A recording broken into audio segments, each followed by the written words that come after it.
Photo electric effect അതിനെ base ചെയ്തിട്ടുള്ള കുറച്ച് ഇമ്പോർട്ടൻ്റ് ആയിട്ടുള്ള ഗ്രാഫുകളാണ് നമ്മൾ പഠിക്കാൻ പോകുന്നത്.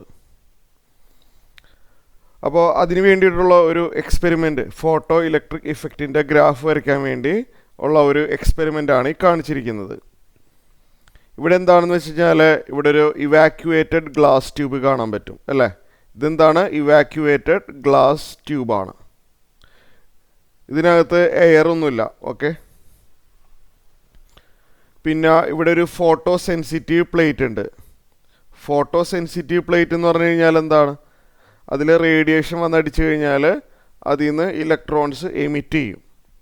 ഫോട്ടോ സെൻസിറ്റീവ് പ്ലേറ്റ് ഉണ്ട്. ഇവിടെ ഒരു ചെറിയൊരു വിൻഡോ ഉണ്ട്, ഓപ്പണിംഗ് ആണ് ഇവിടെ. അത് ക്വാർട്സ് വിൻഡോയാണ്. ഓക്കെ, അപ്പോൾ ഇവിടെ ഒരു ലൈറ്റിൻ്റെ സോഴ്സ് ഉണ്ട്. അവിടെ നിന്ന് വരുന്ന റേഡിയേഷൻസ് നേരെ ഇതിലോട്ട് വന്ന് വീഴണം, ഫോട്ടോ സെൻസിറ്റീവ് പ്ലേറ്റിലോട്ട് വന്ന് വീഴണം. വീണ് കഴിഞ്ഞാൽ ഇവിടുന്ന് ഇലക്ട്രോൺസ് എമിറ്റ് ചെയ്യും. കണ്ടില്ലേ?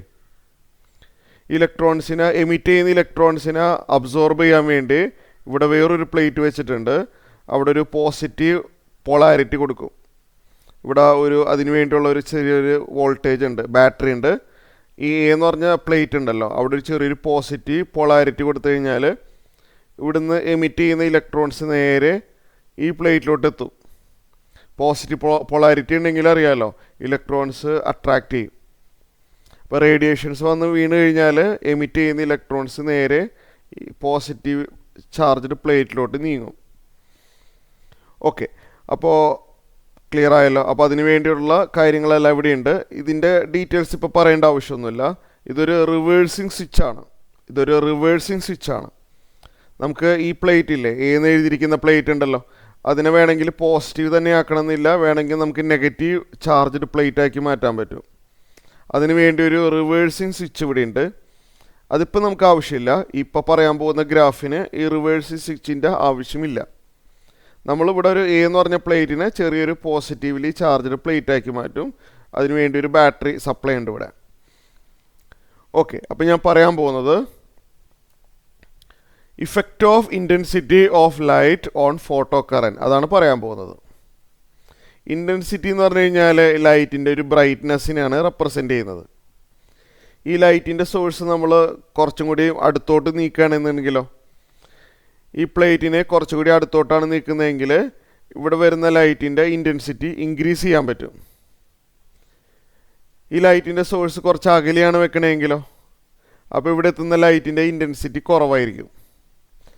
അപ്പോൾ എന്താണ്, ഈ സോഴ്സിൻ്റെ പൊസിഷൻ അഡ്ജസ്റ്റ് ചെയ്തിട്ട് നമുക്ക് ഇവിടുത്തെ ഇൻറ്റൻസിറ്റിയിൽ വേരിയേഷൻ വരുത്താൻ പറ്റും, ലൈറ്റിൻ്റെ ഇൻറ്റൻസിറ്റി മാറ്റാൻ പറ്റും.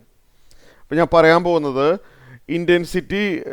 ഇൻറ്റൻസിറ്റി വേഴ്സസ് ഫോട്ടോ കറൻറ്റ്, അത് തമ്മിലുള്ള ഗ്രാഫാണ് പറയാൻ പോകുന്നത്. ഇൻറ്റൻസിറ്റി കൂട്ടിക്കഴിഞ്ഞാൽ ഫോട്ടോ കറൻറ്റിന് എന്ത് സംഭവിക്കും? ഫോട്ടോ കറൻറ്റ് എന്ന് പറഞ്ഞു കഴിഞ്ഞാൽ ഇവിടുന്ന് എമിറ്റ് ചെയ്യുന്ന ഇലക്ട്രോൺസ് എയിലോട്ട് നീങ്ങുന്നുണ്ടല്ലോ, അപ്പോൾ അതൊരു കറൻറ്റിൻ്റെ ഒരു ഫ്ലോ ആണത്. ഇലക്ട്രോൺസ് മൂവ് ചെയ്യുമ്പോൾ അവിടെ ഒരു കറൻറ്റ് ഉണ്ട്. അപ്പോൾ അതിൻ്റെ ഗ്രാഫ് അറിഞ്ഞിരിക്കുക. ഇവിടെ നോക്കിയേ, എക്സ് ആക്സിസിലെ ഇൻറ്റൻസിറ്റി ഓഫ് ലൈറ്റും വൈ ആക്സിസിൽ ഫോട്ടോ കറൻ്റാണുള്ളത്. അപ്പോൾ നമുക്ക് ഇൻറ്റൻസിറ്റി കൂട്ടാൻ പറ്റും, ലൈറ്റിൻ്റെ ഇൻറ്റൻസിറ്റി കൂട്ടാൻ പറ്റും. എങ്ങനെയാണ്? അതിന് സോഴ്സ് കുറച്ചുകൂടി അടുത്തോട്ട് കൊണ്ടുവന്നാൽ മതി. ഈ പ്ലേറ്റിനെ കുറച്ചുകൂടി അടുത്തോട്ട് ഈ സോഴ്സ് കൊണ്ടുവരും തോറും ഇവിടെ എത്തുന്ന ലൈറ്റിൻ്റെ ഇൻറ്റൻസിറ്റി കൂട്ടാൻ പറ്റും. അപ്പോൾ നമുക്കൊരു കാര്യം മനസ്സിലാവും, ഇൻറ്റൻസിറ്റി ഇൻക്രീസ് ചെയ്യും തോറും ഫോട്ടോ കറൻറ്റ് ഇൻക്രീസ് ചെയ്യാണ്. ഈ ഗ്രാഫ് കണ്ടാൽ അറിയാം, സ്ട്രെയിറ്റ് ലൈനാണ് വരുന്നത്. അപ്പോൾ ഇൻറ്റൻസിറ്റി ഇൻക്രീസ് ചെയ്യുമ്പോൾ അതിന് പ്രൊപ്പോർഷണലായിട്ട് അത്രയും തന്നെ ഫോട്ടോ കറൻറ്റ് ഇലക്ട്രോൺസിൻ്റെ എമിഷൻ കൂടുന്നുണ്ട്. ഇൻറ്റൻസിറ്റി ഡബിൾ ആക്കി കഴിഞ്ഞാൽ ഇവിടുന്ന് എമിറ്റ് ചെയ്യുന്ന ഇലക്ട്രോൺസ് ഡബിൾ ആവുന്നുണ്ട്.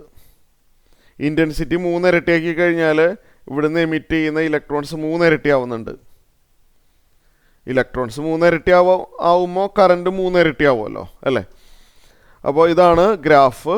ഇൻറ്റൻസിറ്റി കൂടുന്തോറും അതിന് പ്രൊപ്പോർഷണലായിട്ട് തന്നെ ഫോട്ടോ കറൻറ്റ് അഥവാ number of electrons emitted from the plate അത് ഇൻക്രീസ് ചെയ്യും.